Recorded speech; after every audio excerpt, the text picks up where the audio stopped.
Hello friends, good morning. Now today I will tell you about characteristics of adolescence. आज हम characteristics पढ़ेंगे adolescence के।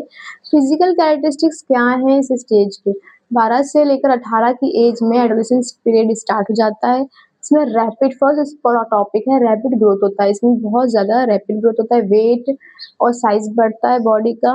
Growth not uniform and proportional. growth is adolescence not uniform and proportional regarding weight and size various limbs and organs। इसमें limbs organs सब कुछ ही body का changes होते हैं। इस स्टेज में चेंजेस जो होते हैं बहुत ज़्यादा होते हैं। आपके हार्मोन्स में चेंजेस होंगे, बॉडी में चेंजेस होंगे, ऑर्गन्स में चेंज होंगे, इंटरनल एंड एक्सटर्नल चेंजेस बहुत ज़्यादा ऑकर होते हैं। Boys and girls differ in the rate of growth. Boys में डिफरेंट चेंजेस होते हैं एंड गर्ल्स में डिफरेंट चेंजेस होते हैं। ठीक है। Reproductive organ grow more significantly. इसमें रिप्रोडक्टिव ऑर्गन का बहुत ज़्यादा रोल प्ले होता है, इसमें बहुत ज़्यादा ग्रो करते हैं और हार्मोन्स का बहुत ज़्यादा चेंजेस देखा गया है इसमें। रैपिड ग्रोथ होती है इसमें, फैट एक्यूमुलेशंस होता है इसमें, इंक्रीज इन मोशन एक्टिविटीज और इसमें मोशन एक्टिविटीज बहुत ज़्यादा इंक्रीज हो जाती है। Adolescence is a preparation of adulthood, क्योंकि आप एक एडल्टहुड की स्टेज में जाने वाले हैं। The individual is going to be the directly responsible for his own self preservation and race preservation food seeking and limbs. इसमें मसल्स इसमें ग्रो करते हैं बहुत ज़्यादा, है ना। बोन्स मसल का ग्रोथ बहुत रैपिडली होता है कि मसल्स बनते हैं। आपने देखा होगा बॉयज़ की यहाँ पे मसल्स बनते हैं यहाँ पे जब वो इस स्टेज से जा रहे होते हैं। सेंस ऑफ क्लमजीनेस, भद्दापन आ जाता है फेस में। आपने बॉयज़ गर्ल्स के फेस पे देखा होगा, वो रौनक चली जाती है, वो रौनक नहीं रहती, थोड़ा-सा भद्दापन, क्लमजीनेस आ जाता है, थोड़ा-सा वरीड रहते हैं। वो हार्मोन्स के इम्बैलेंस की वजह से उनके मूड स्विंग्स बहुत ज़्यादा रहते हैं।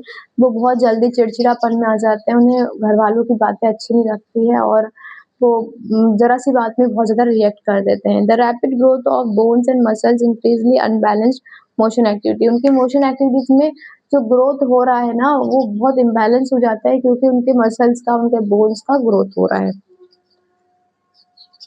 और उनके जो बॉडी है वो स्ट्रेच करती है, लेग्स स्ट्रेच करते होंगे, आपने देखा होगा एडोलेसेंस पीरियड में लंबी-लंबी टाँगे, लंबे-लंबे पैर, क्योंकि वो मसल्स स्ट्रॉन्ग हो रहे हैं, मसल स्ट्रेच हो रहे हैं, तो भद्दापन आ जाता है, क्लमज़ीनेस आ जाता है और उसे क्लमज़ीनेस बोला गया है।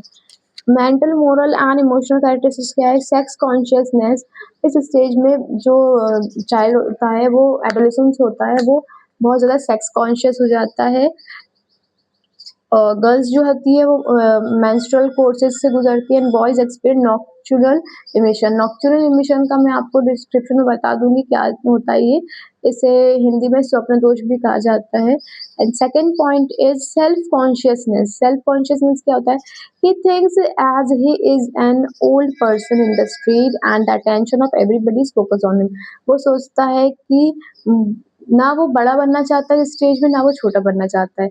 ना वो बूढ़ा बनना चाहता है, ना वो बहुत छोटा बच्चा बनना चाहता है। मतलब वो अपने आप को समझ नहीं पाता है कि मैं कौन-से स्टेज में हूँ। अगर उसे रास्ते में किसी ने देख लिया कि वो किसी ओल्ड पर्सन ने उस पे अटेंशन किया, देखा उसे, तो मतलब कुछ बोला उसे, तो उसे अच्छा भी नहीं लगता है ये स्टेज में कि कोई उसे रोके-टोके, बोले कुछ, और बहुत शाय फ़ील करता है ना? But he hesitate to mix with elders as feel to be still a child. वो बच्चा ही रहना चाहता है, वो एडल्ट नहीं बनना चाहता है। बट समटाइम्स वो चाहता है कि सबका कॉन्शियस उसके ऊपर रहे। Third point is contrasting mental moods. At times he is selfish but the next times he may rise his selfishness and sometimes वो फील करता है सेल्फिशनेस, वो खुदगर्ज हो जाता है और समटाइम्स वो अपनी सिंपैथी को भी शो करता है। Revolt to authority, independence is his crying need in this stage। वो अकेलेपन में रोता है इस स्टेज में और वो फील करता है कि मैं अलोन रहूँ, किसी के साथ बात ना करूँ। टीचर्स, पेरेंट्स उसे अच्छे नहीं लगते हैं, उनकी एडवाइस अच्छी नहीं लगती, उनका एजुकेशन देना उन्हें अच्छा नहीं लगता है। Imaginative activities, the adolescent does not believe in fairy tales, he want to do something practically। इस स्टेज में उन्हें फेरी टेल्स के एक्सपेरिमेंट्स या बिलीव नहीं करता है वो कि फेरी टेल्स जो होते हैं या फिर इमेजिनेशन होता है उसमें बिलीव नहीं करते हैं। वो रियली में प्रैक्टिकल करके उसे देखना चाहते हैं, उसे एन्जॉय करना चाहते हैं, वो इस स्टेज में उन्हें एंटरटेनमेंट ज़्यादा पसंद आता है। Intellectual development. The adolescents develop various mental traits, span of attention, memory, reasoning and judgment. इस स्टेज में उनकी मेमोरी, उनका रीजनिंग, उनका जजमेंट बहुत कुछ चेंज हो जाता है अकॉर्डिंग टू चाइल्डहुड स्टेज से। During adolescence some special interest mature up, but the greatest difficulty is that there are fluctuation from one interest to another although perfect division. Sometimes उनका interest किसी चीज में रहता है, फिर चेंज होकर किसी चीज में हो जाता है। Moral development. This stage is considered to be a period of moral awakening. ये वो स्टेज होती है जिसमें मॉरल डेवलपमेंट करना बहुत ज़रूरी है स्कूल्स में, और घर में भी टीचिंग देना, एजुकेशन देना बच्चों को बहुत ज़्यादा ज़रूरी है, क्योंकि इस स्टेज में उन्हें समझ नहीं आता है what is right and what is wrong. इस स्टेज की सबसे बड़ी प्रॉब्लम क्या है? Problem of the stage excessive energy. उनके पास बहुत ज़्यादा energy, but they don't know कि उन्हें यूज़ कहाँ करनी है, इसलिए वो गलत जगह पे डिस्ट्रैक्ट हो जाते हैं। उन्हें बताइए कि उन्हें उनकी एनर्जी को कहाँ excessive and adolescence is the stage of excessive energy. It take of food an increase in the stage and general health is also improved. इस स्टेज में हेल्थ का इशू भी बहुत ज़्यादा होता है।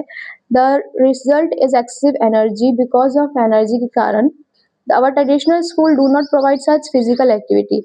पुराने स्कूल्स में एक्टिविटीज़ इतनी ट्रेडिशनली स्कूल्स में इतनी सारी एक्टिविटीज़ नहीं थी जो आजकल मॉन्टेसरी में और सीबीएसई में, आईसीएसई में बताते हैं बच्चों को। बहुत सारे को करिकुलम होते हैं जिससे बच्चों का फिजिकल डेवलपमेंट बहुत अच्छा होता है और उनका माइंड डिस्ट्रैक्ट होने से बचता है। मिसअंडरस्टैंडिंग कंसर्न सेक्स, और उन्हें कंसर्न सेक्स के बारे में भी नॉलेज नहीं होता है। प्रॉपर नॉलेज देना और प्रॉपर एजुकेशन देने से बच्चा इम्प्रूवमेंट करता है। स्कूल्स में और उनके पेरेंट्स को अच्छी तरह से एजुकेशन देनी चाहिए जिससे बच्चा गलत चीज़ों से हट सके, डिस्ट्रैक्ट हो सके। एग्रेसिवनेस और विड्रॉल।